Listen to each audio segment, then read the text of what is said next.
রহস্যময় পারিবারিক গল্প। আমার মাসিক হওয়ার দিনগুলোতে ছেলে অন্যরকম আচরণ করে কি?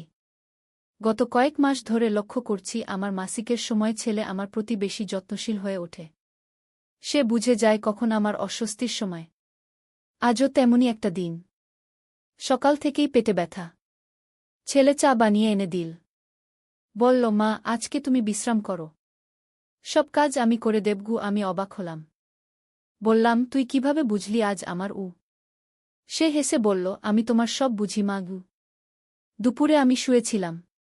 সে এসে আমার পেটে হাত বুলিয়ে দিতে লাগল। আমি অস্বস্তি বোধ করে বললাম, না থাক। সে বলল, মা, এতে ব্যথা কমবে কি? তার হাতের স্পর্শে সত্যিই ব্যথা কমছিল। সন্ধ্যায় সে আমার পাশে বসে বলল, মা, আমি জানি এই সময়টায় তোমার কষ্ট হয়। আমি চাই সবসময় তোমার পাশে থেকে তোমার যত্ন নিতে। আমি বললাম, তুই তো আছিসই গু। সে আমার হাত ধরে বলল, মা, আমি একজন স্বামীর মতো যত্ন নিতে চাই। আমি তোমার সব ব্যথা, সব কষ্ট ভাগ করে নিতে চাই। তুমি কি আমাকে তোমার স্বামী হিসেবে গ্রহণ করবে? আমি হতবাক হয়ে তাকে দেখলাম। সে বলল, মা, আমি জানি এটা অদ্ভুত শোনাচ্ছে, কিন্তু আমি তোমাকে ভালোবাসি। তোমার একটি অসুবিধাও সহ্য করতে পারি না গি। এই গল্পটি সম্পূর্ণ শুনলে আপনাদের পানি অটোমেটিক বের হয়ে যাবে, সো যত দ্রুত সম্ভব হাতের কাছে টিস্যু নিয়ে বসে পড়ো। বিছানার চাদর যেন নষ্ট না হয় সেটা সম্পূর্ণ খেয়াল রাখার অনুরোধ জানিয়ে গল্পটি এখন শুরু করব। তার আগে সর্বশেষ অনুরোধ, দয়া করে এমন পানি বের করার গল্প নিয়মিত শুনতে আমাদের চ্যানেলটি সকলেই সাবস্ক্রাইব করুন। ধন্যবাদ। হ্যালো বন্ধুরা, আমার নাম রীতা দাস। আমার বয়স ৪৪ বছর। আমার স্বামীর নাম করিম উদ্দিন, বয়স ৪৭ বছর। আমাদের ২ সন্তান, রাহুল আর সুমি। রাহুল ২১ বছর বয়সী, ভার্সিটিতে পড়ে। সুমি ১৪ বছর বয়সী, স্কুলে যায়। গত সপ্তাহের ঘটনাটা আমি কিছুতেই ভুলতে পারছি না। সেদিন রাহুল আমাকে বলল, মা, তোমার জন্য একটা বিশেষ উপহার এনেছি। আমি বললাম, কি উপহার? সে বলল, চোখ বন্ধ করে রাখো। আমি চোখ বন্ধ করে রাখলাম। সে আমার হাতে কিছু একটা রাখল। খুব নরম, কিন্তু একটু ভেজা ভেজা লাগছিল। আমি চোখ খুলে দেখলাম একটা ছোট্ট তোয়ালে। আমি বললাম, এইটা কেন? সে বলল, মা, আমি জানি তোমার মাসিকের সময় অনেক সমস্যা হয়। এই বিশেষ তোয়ালেটা গরম পানিতে ভিজিয়ে তোমার পেটে দিলে ব্যথা কমে যাবে। আমি ইন্টারনেটে খুঁজে পেয়েছি গু। আমি অবাক হয়ে গেলাম। আমার ছেলে আমার এত যত্ন নেয়। কিন্তু এরপর যা হলো সেটা আমাকে ভাবিয়ে তুলল। পরের দিন সকালে রাহুল আমার রুমে এসে বলল, মা, আজ তোমার কেমন লাগছে? আমি একটা বিশেষ চা বানিয়েছি। চায়ের স্বাদ অদ্ভুত লাগছিল। আমি জিজ্ঞেস করলাম, এইটাই কি দিয়েছিস? সে বলল, গোপন উপাদান। এটা খেলে তোমার সব ব্যথা চলে যাবে। চা খাওয়ার পর আমার মাথা ঝিমঝিম করতে লাগল। আমি বিছানায় শুয়ে পড়লাম।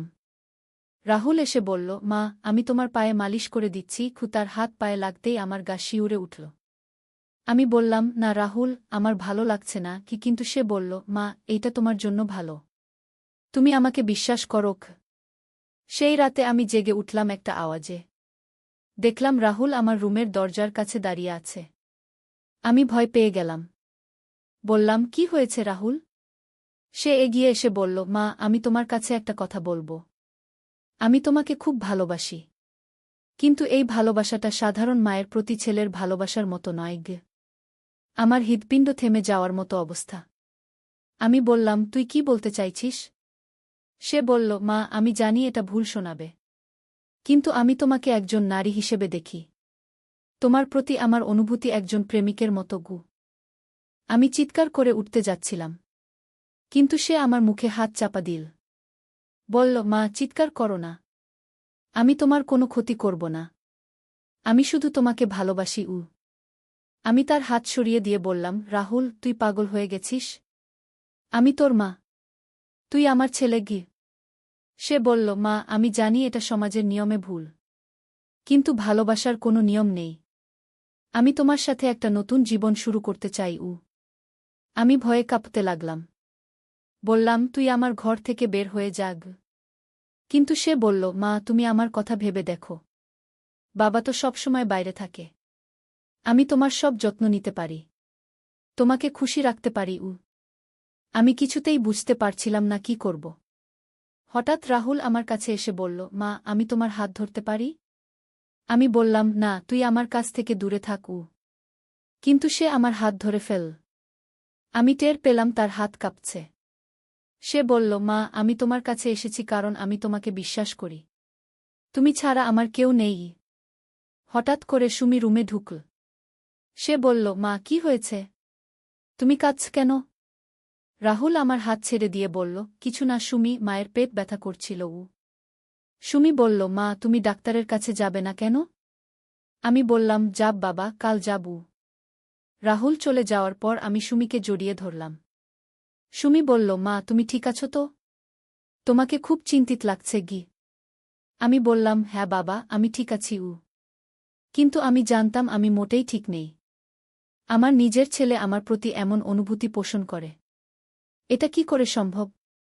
পরের দিন সকালে আমি রাহুলের সাথে কথা বলার সিদ্ধান্ত নিলাম। আমি তাকে ডেকে বললাম, রাহুল, গতকাল তুই যা বলেছিস সেটা নিয়ে আমাদের কথা বলতে হবে।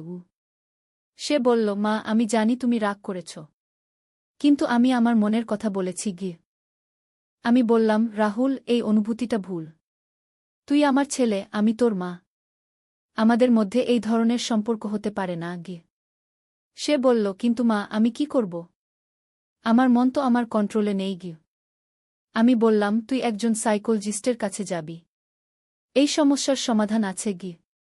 সে বলল, মা, আমি কারো কাছে যেতে চাই না। আমি শুধু তোমার সাথেই এই বিষয়ে কথা বলতে চাই। আমি বললাম, না রাহুল, এটা আর চলতে পারে না গি। হঠাৎ করে আমার স্বামী করিম ঘরে ঢুকল। সে বলল, কি হয়েছে? তোমরা এত জোরে কথা বলছো কেন? আমি কিছু বলতে পারলাম না। রাহুল বলল, কিছু না বাবা, মায়ের সাথে পড়াশোনা নিয়ে কথা হচ্ছিল। করিম বলল, ও তাহলে ঠিক আছে গি।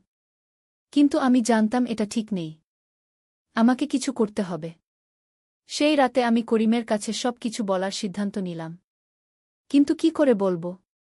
আমার নিজের স্বামীকে বলব যে আমার ছেলে আমার প্রতি অস্বাভাবিক অনুভূতি পোষণ করে? আমি করিমকে বললাম, তুমি রাহুলের আচরণে কিছু অস্বাভাবিকতা লক্ষ্য করেছ? সে বলল, না তো, সে তো খুব ভালো ছেলে। তোমার সব যত্ন নেয়। আমি বললাম, হ্যাঁ, কিন্তু সেই যত্নটা একটু বেশি মনে হয় না তোমার? করিম বলল, না, এতে সমস্যা কি? ছেলে মায়ের যত্ন নিবে, এটাই তো স্বাভাবিক। আমি আর কিছু বলতে পারলাম না। পরের কয়েকদিন আমি রাহুলকে এড়িয়ে চলার চেষ্টা করলাম। কিন্তু সে বারবার আমার কাছে আসছিল। একদিন সে আমাকে বলল, মা, তুমি আমাকে এড়িয়ে চলছ কেন? আমি বললাম, আমি এড়াচ্ছি না গি। সে বলল, মা, আমি বুঝতে পারছি। তুমি আমার সাথে স্বাভাবিক আচরণ করছো না গি। আমি বললাম, রাহুল, তুই যা বলেছিস সেটার পর আমি কি করে স্বাভাবিক থাকব? সে কাছে এসে বলল, মা, আমি তোমাকে কষ্ট দিতে চাই না। কিন্তু আমার মনের কথাটা বলে ফেলেছি। এখন আমি কি করব? আমি বললাম, তুই এই বিশ্বাসটা ভুলে যা গু। সে বলল, কি করে ভুলব মা? এটা তো আমার হৃদয়ের কথা গিউ। হঠাৎ করে আমার মনে হলো রাহুল হয়তো সত্যিই মানসিক কোনো সমস্যায় ভুগছে। আমি বললাম, রাহুল, তুই কি স্বপ্নে কিছু দেখিস? সে বলল, হ্যাঁ মা, আমি স্বপ্নে তোমাকে দেখি। কিন্তু সেই স্বপ্নগুলো আমি তার কথা বন্ধ করে দিয়ে বললাম, থাম, আর বলিস না গে। কিন্তু সে বলল, মা, আমি তোমার সাথে এই স্বপ্নগুলো শেয়ার করতে চাই। আমি বললাম, না রাহুল, এসব কথা আমি শুনতে চাই না গি। সে বলল, কিন্তু মা, আমি কার সাথে এই কথাগুলো বলবো? আমি বুঝতে পারলাম রাহুলের সত্যিই সাহায্য দরকার। আমি বললাম, রাহুল, আমি তোর জন্য একজন ভালো ডাক্তারের ব্যবস্থা করব। সে বলল, না মা, আমি কোনো ডাক্তারের কাছে যেতে চাই না গি। আমি বললাম, তাহলে তুই কি চাইস? সে বলল, আমি চাই তুমি আমার কথাগুলো শুনো। আমি চাই তুমি আমাকে বুঝতে চেষ্টা করো। আমি দীর্ঘশ্বাস ফেলে বললাম, ঠিক আছে, বল। সে বলতে শুরু করল, মা, আমি যখন ছোট ছিলাম তখন থেকেই তোমার প্রতি একটা বিশেষ অনুভূতি ছিল। কিন্তু তখন আমি বুঝতে পারিনি এটা কী গু। আমি বললাম, এটা স্বাভাবিক রাহুল। সব ছেলেই মায়ের প্রতি ভালোবাসা অনুভব করে কি? সে বলল, না মা, এটা সেই ভালোবাসা নয়। এটা অন্যরকম গ। আমার মনে হচ্ছিল আমি একটা অন্ধকার জগতে হারিয়ে যাচ্ছি।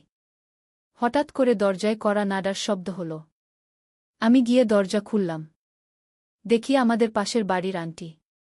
তিনি বললেন, রিতা, তোমার সাথে জরুরি কথা আছে গু। আমি বললাম, আসুন আন্টি গু। তিনি ভেতরে এসে বসলেন। বললেন, রিতা, আমি গতকাল রাতে তোমার বাড়ি থেকে চিৎকার চেঁচামেচির আওয়াজ শুনেছি। সব ঠিক তো? আমি বললাম, হ্যাঁ আন্টি, সব ঠিক। তিনি বললেন, না রিতা, আমি তোমার গলার আওয়াজ চিনি। তুমি কান্নাকাটি করছিলে। আমি আর লুকাতে পারলাম না।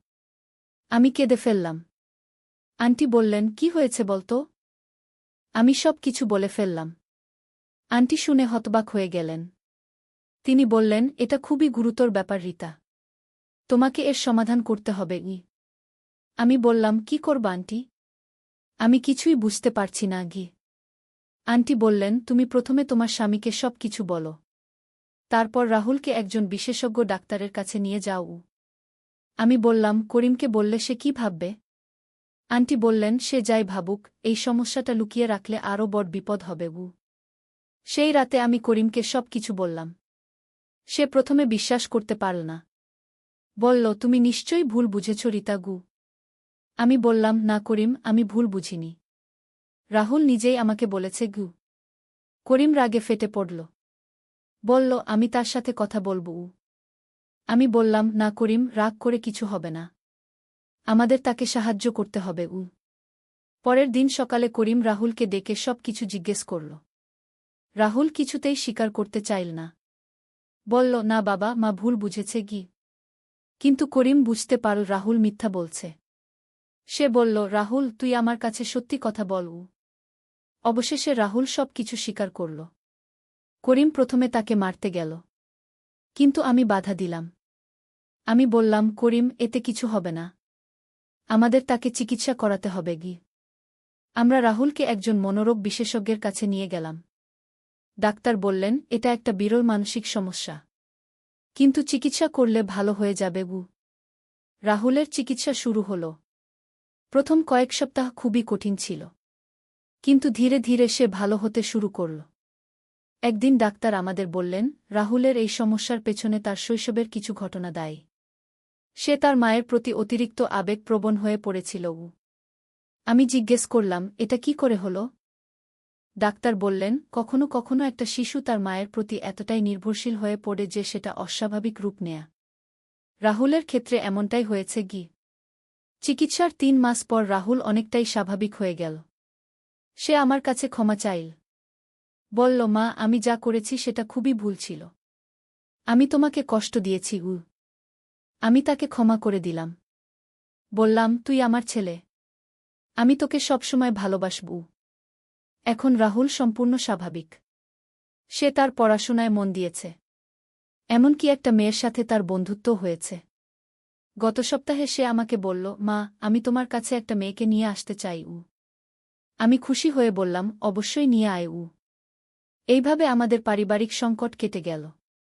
কিন্তু এর পেছনে একটা বিশাল রহস্য লুকিয়ে ছিল যেটা আমরা তখনও জানতাম না।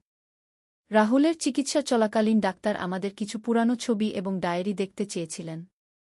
আমি আমার পুরানো জিনিসপত্র ঘাঁটতে গিয়ে একটা লুকানো বাক্স পেলাম। বাক্সটা খুলে দেখি সেখানে কিছু চিঠি আর একটা ডায়েরি আছে। ডায়েরিটা আমার মার। আমার মা মারা গেছেন আমার বিয়ের পর। আমি ডায়েরিটা পড়তে শুরু করলাম। পড়তে পড়তে আমি হতবাক হয়ে গেলাম। ডায়েরিতে লেখা ছিল আমার দাদুর কথা। আমার মা লিখেছেন যে আমার দাদু আমার মার প্রতি অস্বাভাবিক আচরণ করতেন। আমার মা লিখেছেন, আমার শ্বশুর আমার প্রতি এমন আচরণ করেন যেটা স্বাভাবিক নয়। তিনি আমাকে তার মেয়ের মতো নয়, বরং একজন নারী হিসেবে দেখেন। আমি খুবই অস্বস্তি বোধ করি। আরও পড়তে লাগলাম। মা লিখেছেন, আজ তিনি আমার হাত ধরে বললেন, তুমি আমার ছেলের চেয়ে আমার বেশি প্রিয়। আমি ভয় পেয়ে গেছি। আমি বুঝতে পারলাম এটা আমাদের পারিবারিক একটা সমস্যা। হয়তো বংশগতভাবে এই সমস্যাটা চলে আসছে। আমি ডাক্তারকে এই ডায়েরির কথা বললাম। তিনি বললেন, এটা খুবই গুরুত্বপূর্ণ তথ্য। কখনো কখনো এই ধরনের আচরণগত সমস্যা বংশগতভাবে চলে আসে। তিনি আরও বললেন, আপনার ছেলের চিকিৎসায় এই তথ্যটা খুব কাজে লাগবে। আমি করিমকে এই ব্যাপারটা বললাম। সে বলল, মানে তোমার দাদু এমন ছিলেন? আমি বললাম, হ্যাঁ, মনে হচ্ছে এটা আমাদের পরিবারে একটা সমস্যা। করিম বলল, তাহলে সুমির ব্যাপারেও সতর্ক থাকতে হবে। আমি বললাম, সুমি তো মেয়ে। করিম বলল, তবুও। কারণ এই ধরনের সমস্যা যেকোনোভাবে প্রকাশ পেতে পারে। পরের দিন আমি সুমির সাথে বসে কথা বললাম। আমি তাকে জিজ্ঞেস করলাম, সুমি, তোর মনে কোনো অস্বাভাবিক চিন্তা আসে? সুমি বলল, কি ধরনের অস্বাভাবিক চিন্তা মা? আমি বললাম, মানে তুই কি কখনো এমন কিছু ভাবিস যেটা তোর ভাবা উচিত নয়? সুমি একটু চুপ করে থেকে বলল, মা, আমি কখনো কখনো বড় ভাইয়ের সাথে বিয়ে করার স্বপ্ন দেখি গু। আমার মাথায় বজ্রপাত হল। আমি বললাম, কি বলছিস তুই? সুমি বলল, মা, আমি জানি এটা ভুল। কিন্তু আমি রাহুল ভাইকে খুব ভালোবাসি। তার মতো ছেলেকে আমি বিয়ে করতে চাই। আমি বুঝতে পারলাম সুমির মধ্যেও এই সমস্যার লক্ষণ দেখা দিয়েছে। আমি তৎক্ষণাৎ ডাক্তারকে ফোন করলাম। ডাক্তার বললেন, আপনি সুমিকেও নিয়ে আসুন।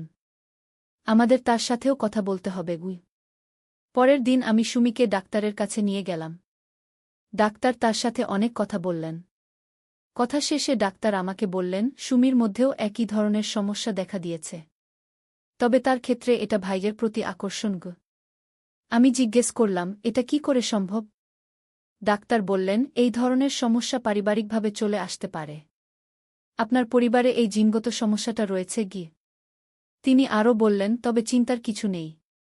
সুমির বয়স কম, তাই তার চিকিৎসা করা সহজ হবে। সুমির চিকিৎসাও শুরু হল। দুই ভাইবোনের চিকিৎসা চলতে লাগল একসাথে। এদিকে আমি আরও অনুসন্ধান করতে থাকলাম আমাদের পারিবারিক ইতিহাস নিয়ে। আমি আমার নানির কাছে গেলাম। নানি এখনও জীবিত, বয়স ৯০ বছর। আমি নানিকে জিজ্ঞেস করলাম, নানি, আমাদের পরিবারে কি কোনো অস্বাভাবিক ঘটনা ঘটেছিল? নানি প্রথমে কিছু বলতে চাইলেন না। পরে বললেন, কেন জিজ্ঞেস করছিস? আমি সব কিছু বললাম। নানি শুনে খুবই দুঃখ পেলেন। বললেন, হ্যাঁ রিতা, আমাদের পরিবারে এই সমস্যাটা বংশ পরম্পরায় চলে আসছে।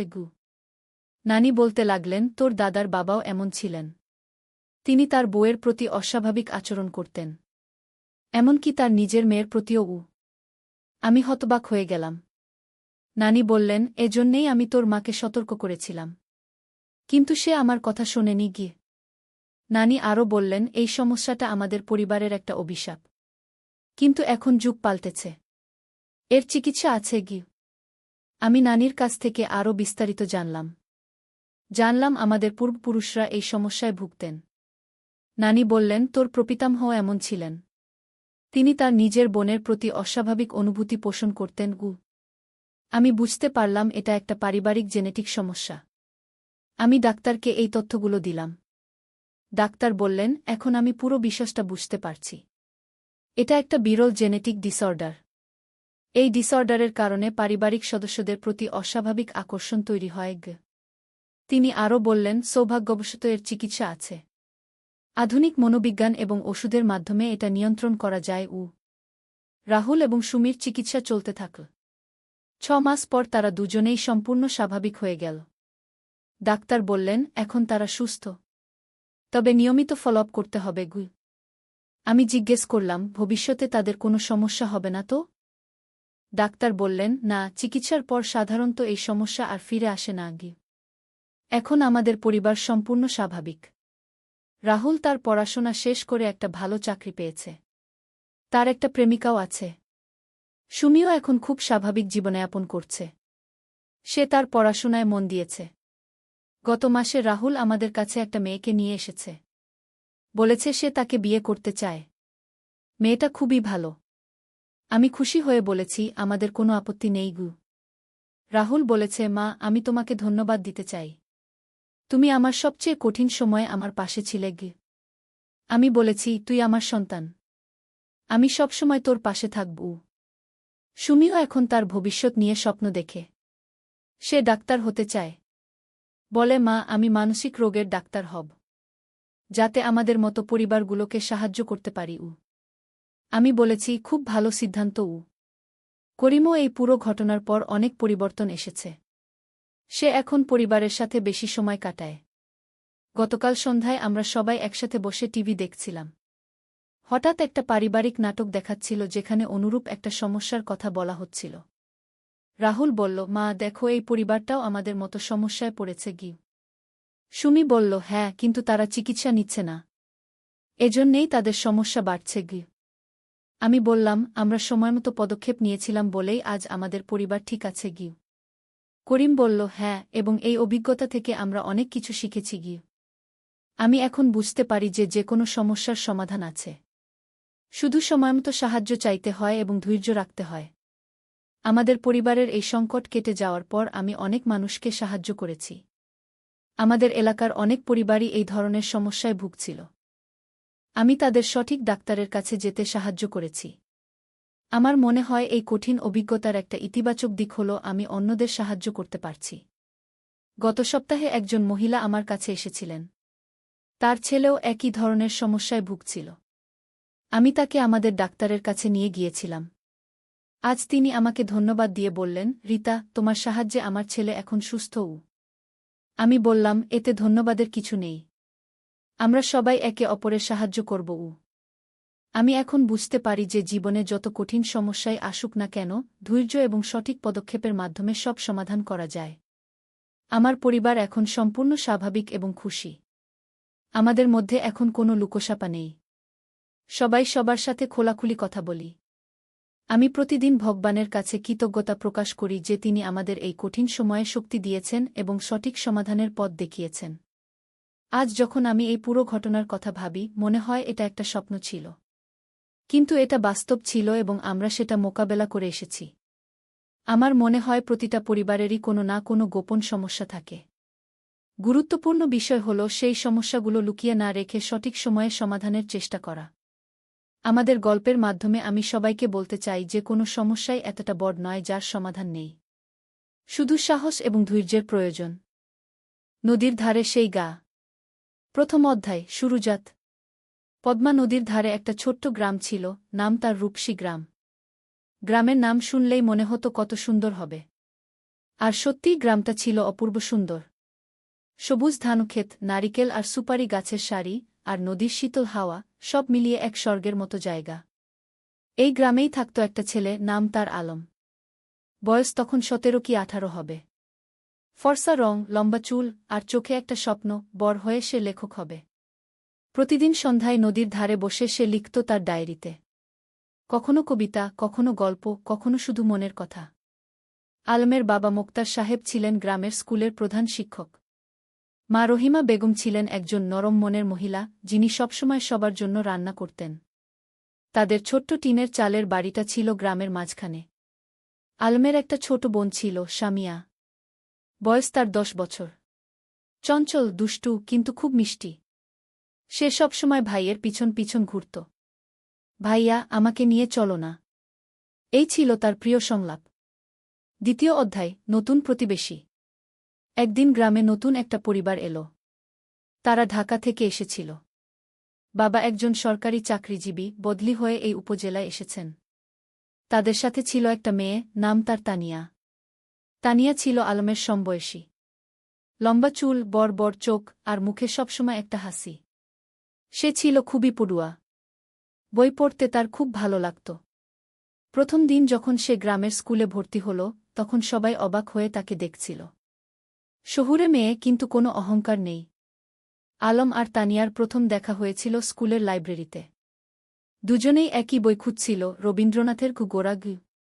তুমিও রবীন্দ্রনাথ পড়ো? আলম জিজ্ঞেস করেছিল। হ্যাঁ, আমার খুব প্রিয়। তুমি? তানিয়া হেসে জবাব দিয়েছিল। সেই থেকে তাদের বন্ধুত্ব শুরু। প্রতিদিন স্কুলে, লাইব্রেরিতে, আর কখনো কখনো নদীর ধারে বসে তারা গল্প করত। সাহিত্য নিয়ে, জীবন নিয়ে, স্বপ্ন নিয়ে। তৃতীয় অধ্যায়, স্বপ্নের কথা। একদিন সন্ধ্যায় নদীর ধারে বসে আলম তানিয়াকে বলল, জানো, আমি বড় হয়ে লেখক হতে চাই। এমন গল্প লিখব যেগুলো মানুষের মন ছুঁয়ে যাবে। তানিয়া মৃদু হেসে বলল, তুমি পারবে। তোমার লেখার হাত খুব ভালো। তুমি যা লিখো তাতে আন্তরিকতা আছে। তুমি কি হতে চাও? আলম জিজ্ঞেস করল। আমি শিক্ষিকা হতে চাই। গ্রামের মেয়েদের পড়াতে চাই। দেখো না, এখানে কত মেয়ে স্কুলেই যায় না। আমি চাই সবাই পড়াশোনা করুক। তানিয়ার কথা শুনে আলম অবাক হল। এতটা সরল, এতটা নিঃস্বার্থ স্বপ্ন। তুমি সত্যিই অসাধারণ, আলম বলল। তানিয়া লজ্জা পেয়ে বলল, আরে না, আমি সাধারণ। তবে হ্যাঁ, আমি মানুষের জন্য কিছু করতে চাই। সেদিন থেকে আলমের মনে তানিয়ার জন্য একটা বিশেষ জায়গা তৈরি হল। সে বুঝতে পারছিল না এটা কি অনুভূতি, কিন্তু তানিয়াকে না দেখলে তার দিন ভালো যেত না। চতুর্থ অধ্যায়, বর্ষাকাল। বর্ষা এলো। পদ্মা নদী ফুলে ফেঁপে উঠল। চারিদিকে পানি আর পানি। স্কুল বন্ধ হয়ে গেল। বৃষ্টি থামার নাম নেই। একদিন সন্ধ্যায় আলম দেখল তানিয়া তাদের বাড়ির সামনে দাঁড়িয়ে আছে, ভিজে একদম। কি হয়েছে? এভাবে বৃষ্টিতে ভিজে আসলে কেন? আলম চিন্তিত হয়ে জিজ্ঞেস করল। আমার বই। আমার প্রিয় বইটা।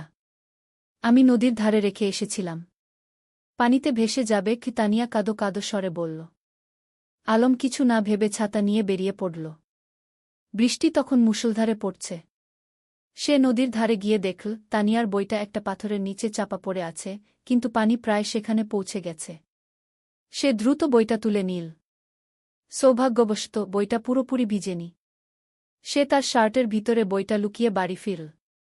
তানিয়া যখন বইটা পেল তার চোখে পানি এসে গেল।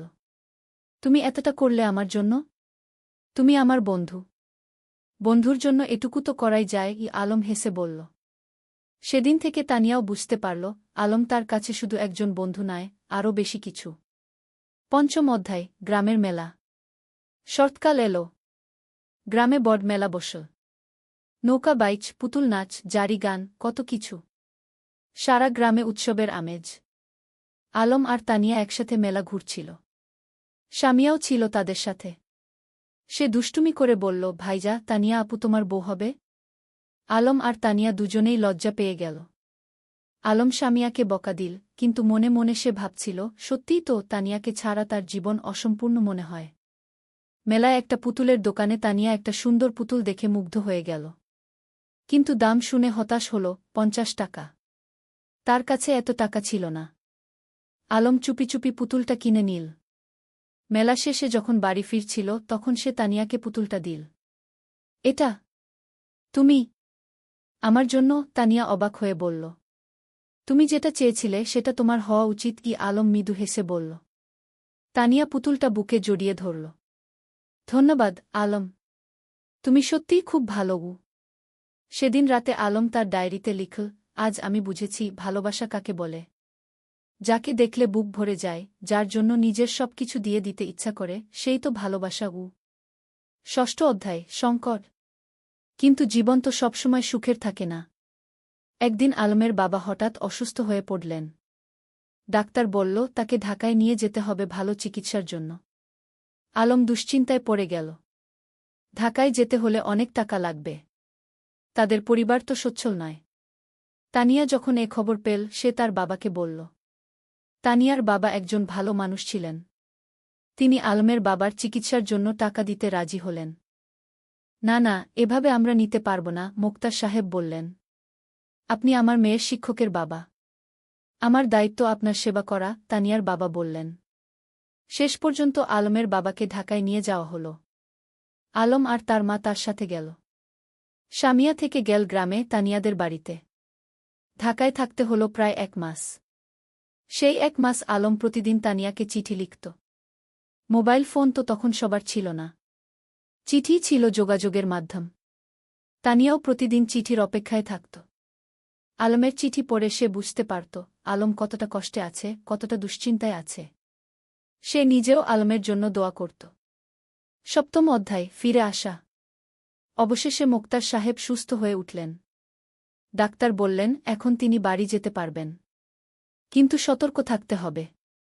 যেদিন আলম গ্রামে ফিরল সেদিন পুরো গ্রাম খুশিতে আত্মহারা। সবাই মোক্তার সাহেবকে দেখতে এলো। তানিয়াও এলো স্বামীয়াকে নিয়ে। আলম তানিয়াকে দেখে বলল, তোমার চিঠিগুলো আমাকে শক্তি দিয়েছে। ঢাকায় যখন খুব কষ্ট লাগত তখন তোমার চিঠি পড়ে আবার ভালো লাগত।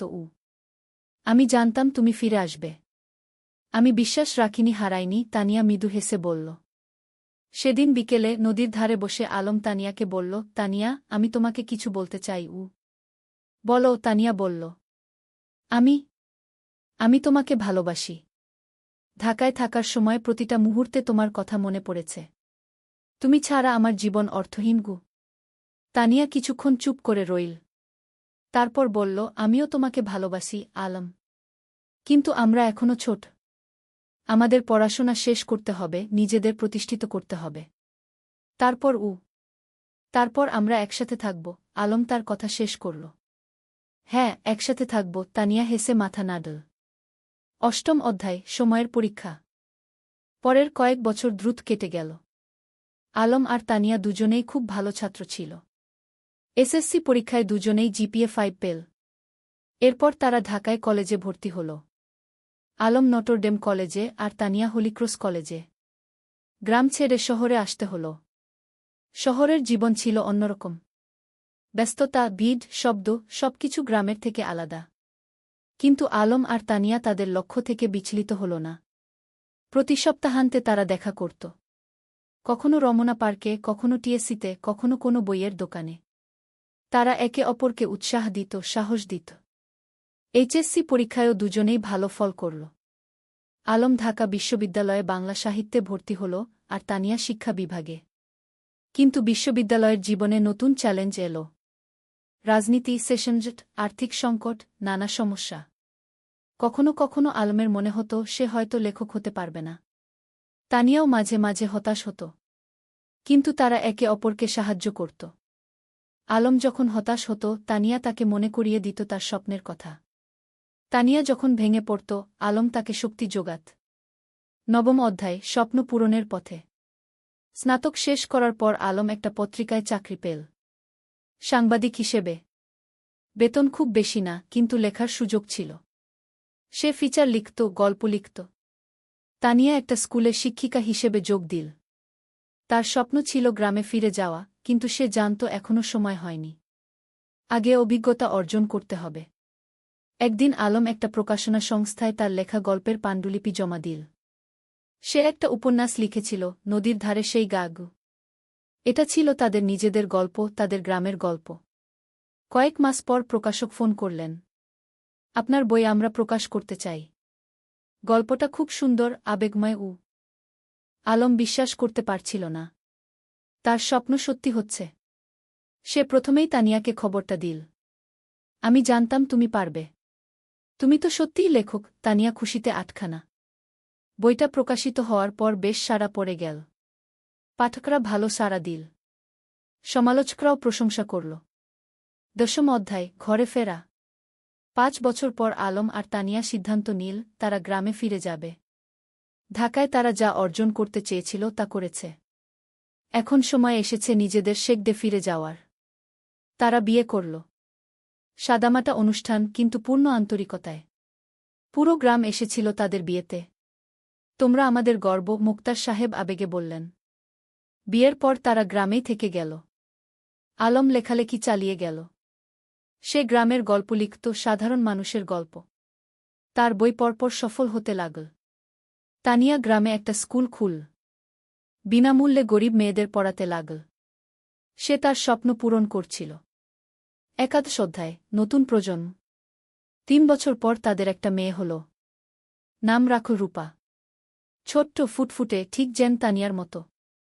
রূপা বড় হতে লাগল গ্রামের মুক্ত পরিবেশে। নদীর ধারে খেলা, মাঠে দৌড়ানো, গাছে চড়া, সবকিছু। আলম তাকে গল্প শোনাত, তানিয়া তাকে পড়াত। একদিন রূপা জিজ্ঞেস করল, বাবা, তুমি আর মা কিভাবে পরিচিত হলে? আলম হেসে বলল, সেটা একটা লম্বা গল্প মা। একদিন তোমাকে পুরো গল্প শোনাব গু। এখন শোনাও না, রূপা জেদ করল। আলম তানিয়ার দিকে তাকাল। তানিয়া হেসে মাথা নাড়ল।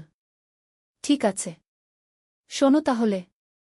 অনেক বছর আগে এই নদীর ধারে 2টো ছেলেমেয়ে পরিচিত হয়েছিল। দ্বাদশ অধ্যায় পূর্ণতা। বছর কেটে গেল। আলমের বই এখন দেশজুড়ে জনপ্রিয়। সে একজন প্রতিষ্ঠিত লেখক। কিন্তু খ্যাতি তাকে বদলায়নি। সে এখনও সেই সরল, বিনলি আলম। তানিয়ার স্কুল এখন বড় হয়েছে। শত শত মেয়ে সেখানে পড়ছে। অনেকে এখন কলেজে, বিশ্ববিদ্যালয়ে। তানিয়া তাদের সবার কাছে একজন আদর্শ। একদিন সন্ধ্যায় নদীর ধারে বসে আলম তানিয়াকে বলল, তুমি জানো, এই জায়গাটাই আমার সবচেয়ে প্রিয়। এখানেই আমরা প্রথম একসাথে বসেছিলাম, স্বপ্নের কথা বলেছিলাম। আর এখন সেই স্বপ্ন পূরণ হয়েছে, তানিয়া বলল। শুধু পূরণই না, আরও বেশি কিছু পেয়েছি। তোমাকে পেয়েছি, রূপাকে পেয়েছি, এই সুন্দর জীবনটা পেয়েছি। রূপা তখন দৌড়ে এসে তাদের কোলে বসল। বাবা, আমি বড় হয়ে তোমার মতো লেখক হব। আলম হেসে মেয়ের মাথায় হাত বুলিয়ে দিল। তুমি যা হতে চাও তাই হবে মা। আমরা তোমার পাশে আছি। সূর্য তখন অস্ত যাচ্ছে নদীর ওপারে। লালকমলা আকাশ, নদীর শীতল বাতাস, আর পরিবারের উষ্ণতা, এর চেয়ে সুন্দর আর কি হতে পারে? ত্রয়োদশ অধ্যায়, গ্রামের উন্নয়ন। আলম আর তানিয়া শুধু নিজেদের নিয়েই ব্যস্ত ছিল না, তারা পুরো গ্রামের উন্নয়ন নিয়ে ভাবত। আলম তার লেখালেখি থেকে যা আয় করত, তার একটা অংশ গ্রামের উন্নয়নে ব্যয় করত। তারা গ্রামে একটা লাইব্রেরি খুল, হাজার হাজার বই নিয়ে। গ্রামের যে কেউ এসে বই পড়তে পারত। ছোট ছেলেমেয়েরা বিকেলে এসে বই পড়ত, গল্প শুনত। জ্ঞানী শক্তি, আলম সবসময় বলত, আমরা যদি আমাদের নতুন প্রজন্মকে শিক্ষিত করতে পারি, তাহলে গ্রাম এমনিতেই উন্নত হবে। তানিয়া তার স্কুলে শুধু পড়াশোনাই শেখাত না, জীবন দক্ষতাও শেখাত। মেয়েদের শেখাত কিভাবে আত্মবিশ্বাসী হতে হয়, কিভাবে নিজের মতামত প্রকাশ করতে হয়, কিভাবে স্বাবলম্বী হতে হয়। শিক্ষা মানে শুধু বই পড়া নয়, তানিয়া বলত। শিক্ষা মানে জীবনকে বুঝতে শেখা, মানুষ হয়ে ওঠা। গ্রামের মানুষ তাদের এই প্রচেষ্টায় খুব খুশি ছিল। যারা আগে মেয়েদের স্কুলে পাঠাতে চাইত না, তারাও এখন পাঠাতে শুরু করেছে। একদিন গ্রামের প্রবীণ হাজী সাহেব আলমকে বললেন, বাবা, তোমরা আমাদের গ্রামের জন্য যা করছ, সেটা আল্লাহ কবুল করুন। তোমরা না থাকলে আমাদের গ্রাম এখনও অন্ধকারেই থাকত। আলম বিনয়ের সাথে বলল, চাচা, আমরা তো এই গ্রামেরই সন্তান। আমাদের দায়িত্ব এই গ্রামের সেবা করা। চতুর্দশ অধ্যায়, বাধা আর সংগ্রাম। কিন্তু জীবন তো সবসময় মসৃণ পথে চলে না। একদিন গ্রামে একটা বড় সমস্যা দেখা দিল। পদ্মা নদীর ভাঙন শুরু হল। প্রতিদিন নদী গ্রামের জমি গিলে খাচ্ছে। অনেক পরিবার তাদের বাড়িঘর হারাচ্ছে। ফসলের জমি নদীতে তলিয়ে যাচ্ছে। মানুষ আতঙ্কিত। আলম আর তানিয়া বসে থাকল না। তারা একটা সভা ডাকল। পুরো গ্রামের মানুষ এলো। আমরা যদি একসাথে কাজ করি, তাহলে আমরা নদীর ভাঙন রোধ করতে পারব, আলম বলল। আমাদের সরকারের কাছে দরখাস্ত দিতে হবে, আমাদের নিজেদেরও কিছু পদক্ষেপ নিতে হবে। তারা একটা কমিটি গঠন করল। জেলা প্রশাসকের কাছে দরখাস্ত দিল। সংবাদপত্রে লিখল। আলম তার লেখনির মাধ্যমে এই সমস্যা তুলে ধরল সারা দেশে। কয়েক মাসের সংগ্রামের পর সরকার নড়েচড়ে বসল। নদীর তীরে বাঁধ নির্মাণের কাজ শুরু হল।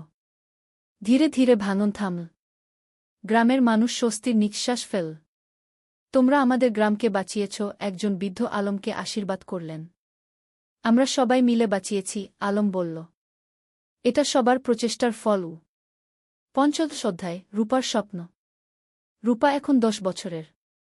খুব মেধাবী মেয়ে। স্কুলে সবসময় প্রথম হয়।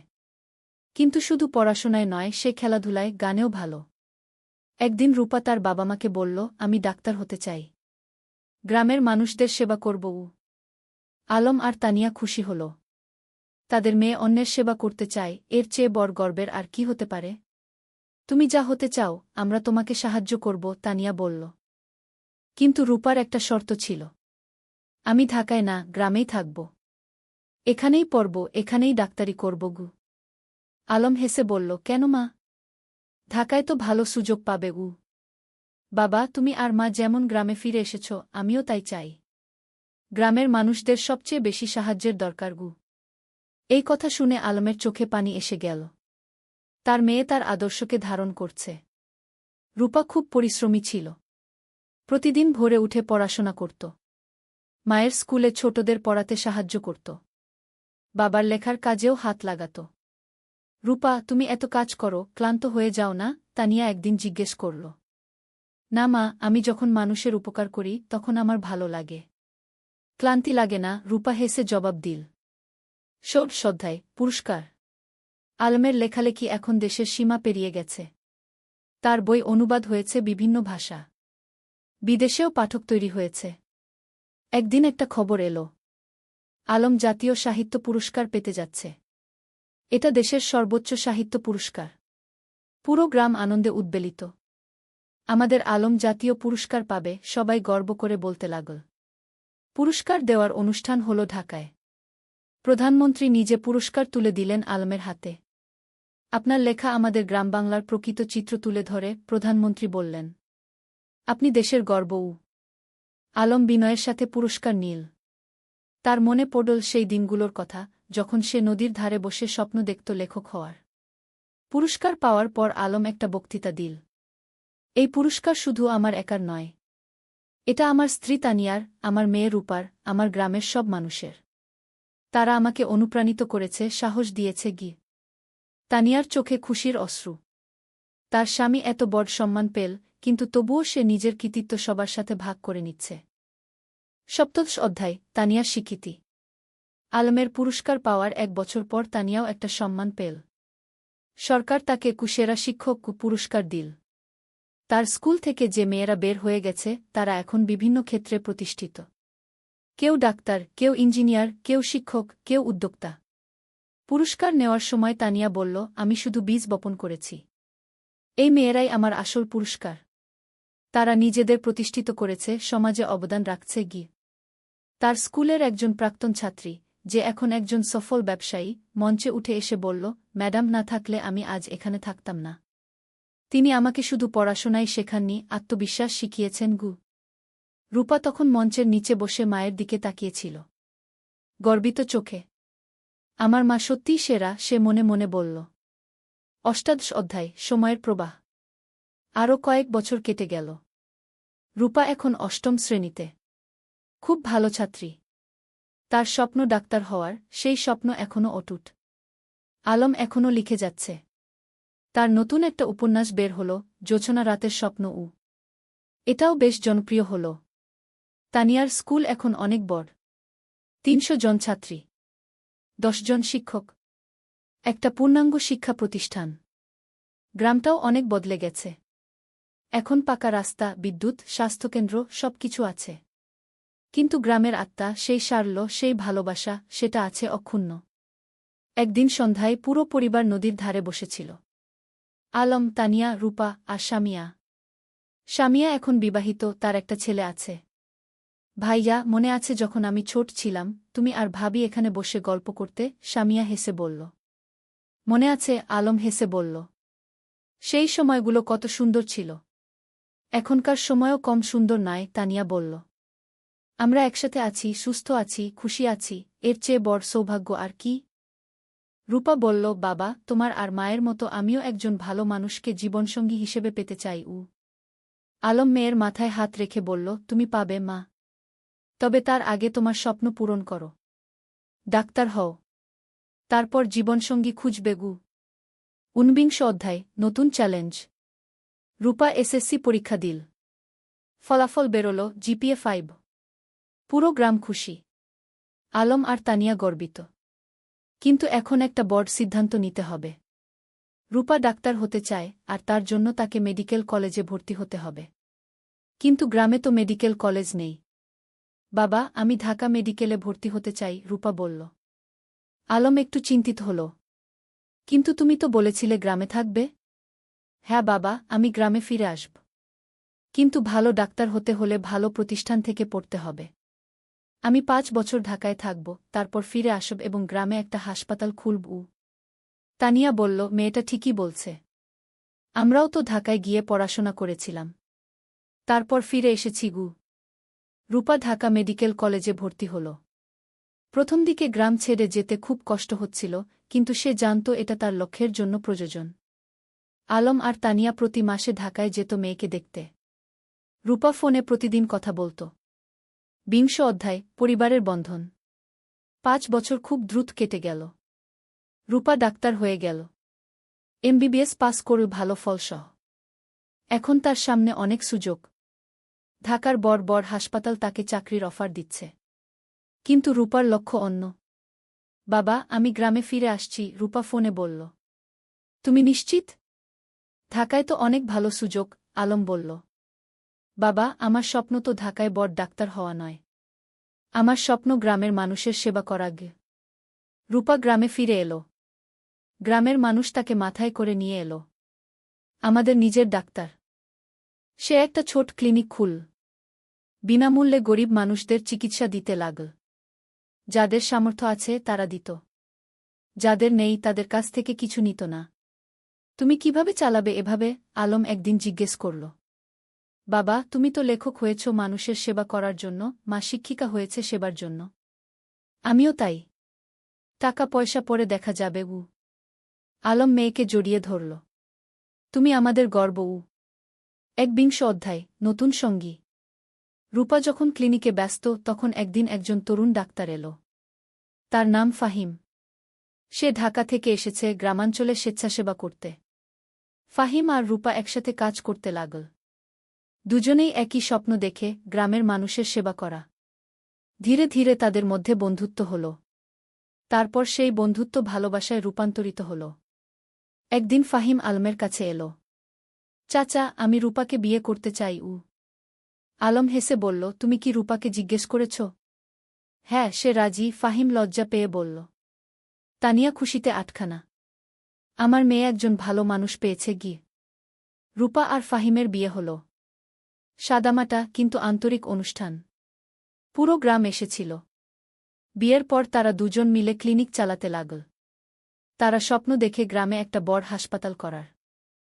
বিংশ অধ্যায় ৩ প্রজন্ম। ২ বছর পর রূপার একটা ছেলে হল। নাম রাখল আয়ান। আলম আর তানিয়া দাদা-দাদি হল। দেখো আমাদের নাতি, আলম আবেগে বলল। তানিয়া শিশুটিকে কোলে নিয়ে বলল, এই শিশু আমাদের ভবিষ্যৎ। এর জন্যই তো আমরা এত কাজ করছি। এখন বাড়িতে ৩ প্রজন্ম। আলমতানিয়া, রূপা, ফাহিম আর ছোট্ট আয়ান। প্রতিদিন সন্ধ্যায় তারা একসাথে বসে। আলম গল্প বলে, তানিয়া গান শোনায়, রূপা দিনের কাজের গল্প বলে।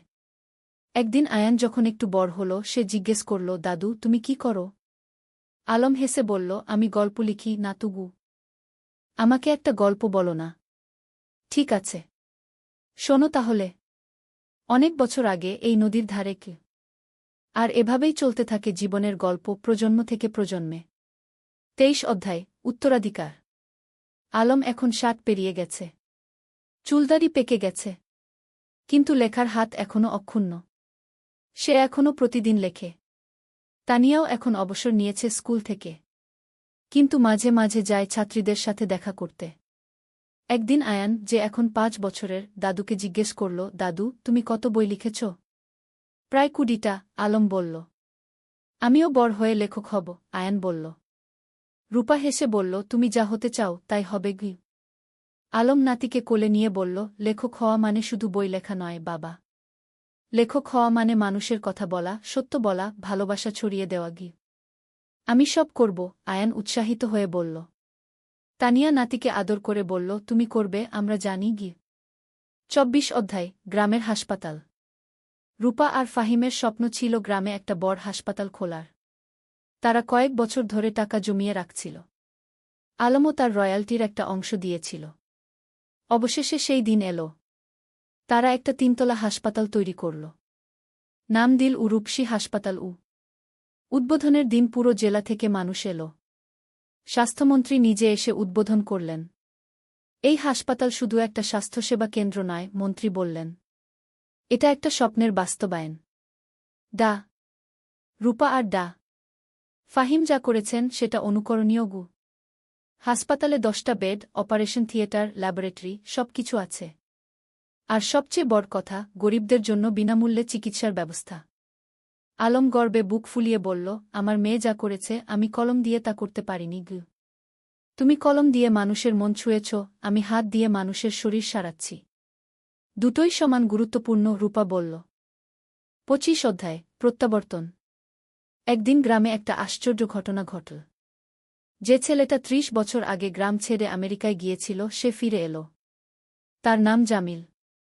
সে আমেরিকায় একজন সফল ব্যবসায়ী। কিন্তু বয়স হয়েছে, এখন শেখদে ফিরতে চায়। জামিল আলমের সাথে দেখা করতে এল। আমি তোমার বই পড়েছি আমেরিকায় বসে।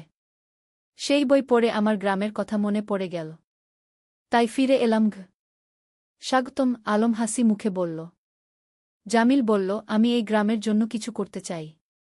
তুমি কি পরামর্শ দাও? আলম ভাবল একটু।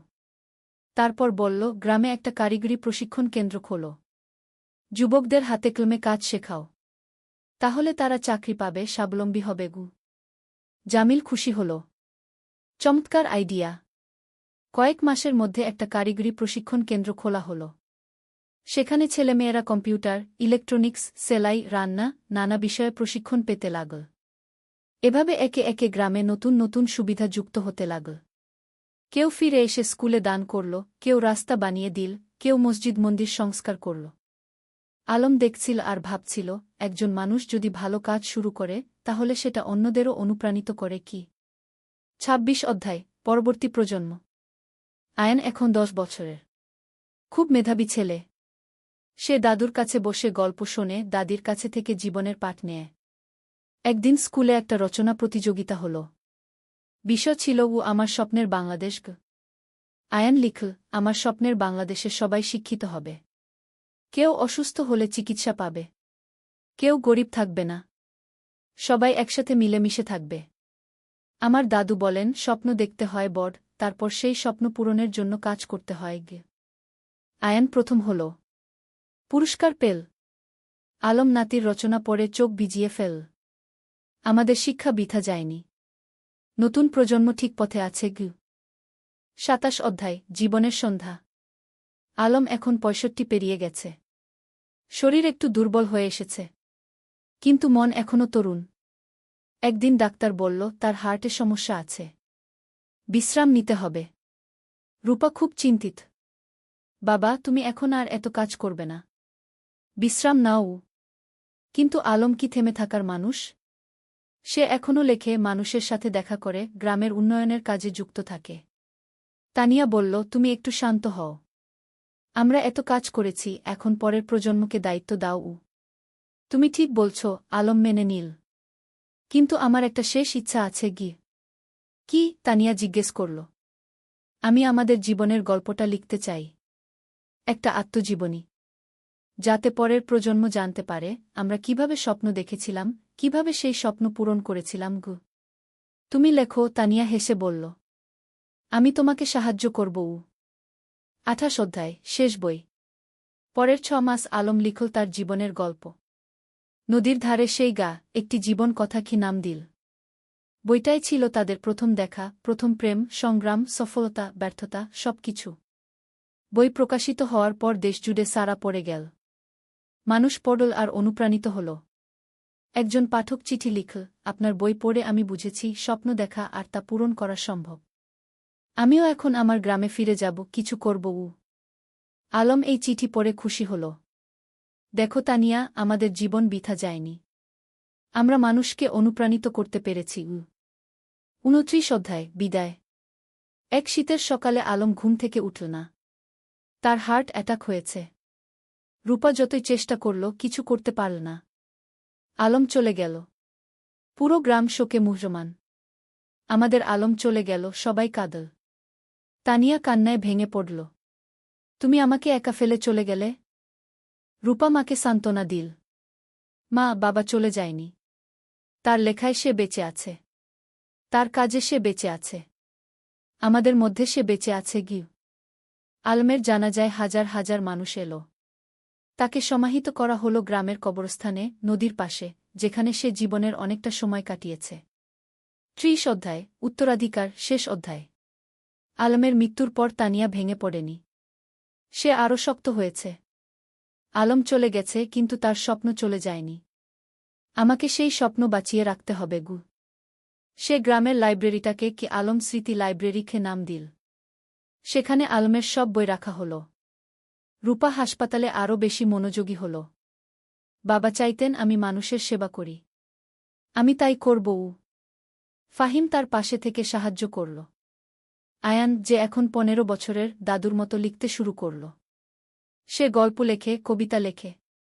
একদিন আয়ান তানিয়াকে তার লেখা একটা গল্প দেখাল। গল্পের নাম দাদুর স্বপ্ন। তানিয়া পড়ল। চোখে পানি এলো। তোমার দাদু বেঁচে আছে তোমার মধ্যে। বছরের পর বছর কেটে গেল। গ্রামটা আরও উন্নত হল। কিন্তু আলমকে কেউ ভুলল না। প্রতি বছর তার জন্মদিনে গ্রামে একটা সাহিত্য উৎসব হয়। তরুণ লেখকরা আসে, তাদের লেখা পড়ে। তানিয়া এখন ৮০ পেরিয়ে গেছে, কিন্তু এখনও প্রতিদিন স্কুলে যায়। ছাত্রীদের দেখে আসে। একদিন এক তরুণী তানিয়াকে জিজ্ঞেস করল, ম্যাডাম, আপনার আর আলম স্যারের গল্পটা কি সত্যি? তানিয়া হেসে বলল, হ্যাঁ, প্রতিটা শব্দ সত্যি। আমরা স্বপ্ন দেখেছিলাম, আর সেই স্বপ্ন পূরণ করেছিলাম। আমিও কি পারব? তরুণী জিজ্ঞেস করল। অবশ্যই পারবে, তানিয়া দৃঢ়তার সাথে বলল। শুধু স্বপ্ন দেখো, তারপর সেই স্বপ্ন পূরণের জন্য কাজ করো। আর কখনো হাল ছেড়ো না। সেদিন সন্ধ্যায় নদীর ধারে বসে তানিয়া আকাশের দিকে তাকাল। আলম, তুমি কি দেখছ? আমরা যা শুরু করেছিলাম তা এখনো চলছে। তোমার স্বপ্ন বেঁচে আছে গি। নদীর জল কুলকুল করে বয়ে যাচ্ছে। বাতাসে যেন আলমের কণ্ঠস্বর ভেসে এলো, আমি জানতাম তুমি পারবে। আমরা একসাথে এই স্বপ্ন দেখেছিলাম, তুমি তা বাঁচিয়ে রেখেছ। ধন্যবাদ, তানিয়াগু। তানিয়া হাসল। চোখে পানি কিন্তু মুখে হাসি। ধন্যবাদ তোমাকে, আলম। তুমি আমার জীবনকে অর্থবহ করেছিলে গি। সমাপ্তি। এই ছিল আলম আর তানিয়ার গল্প। দুটো সাধারণ মানুষ যারা অসাধারণ স্বপ্ন দেখেছিল। আর সেই স্বপ্ন শুধু নিজেদের জন্যই ছিল না, ছিল সবার জন্য। আজও রূপসী গ্রামে যদি যাও, দেখবে আলম স্মৃতি লাইব্রেরি, তানিয়া বালিকা বিদ্যালয়, রূপসী হাসপাতাল, সবকিছু দাঁড়িয়ে আছে। এগুলো শুধু ভবন নয়, এগুলো স্বপ্নের বাস্তবায়ন। আর নদীর ধারে, যেখানে একদিন দুটো তরুণী বসে স্বপ্ন দেখেছিল, সেখানে এখন একটা ফলক লাগানো আছে। তাতে লেখা, যেখানে স্বপ্ন শুরু হয়েছিল। আলম ও তানিয়া, দুই স্বপ্নদ্রষ্টা, দুই সেবক, যারা প্রমাণ করেছেন স্বপ্ন দেখলে এবং কাজ করলে সবকিছুই সম্ভব। শিক্ষা, জীবনে স্বপ্ন দেখো বড়, তারপর সেই স্বপ্ন পূরণের জন্য নিরলসভাবে কাজ করো। নিজের জন্য নয়, সবার জন্য কিছু করার চেষ্টা করো। তাহলেই জীবন সার্থক হবে।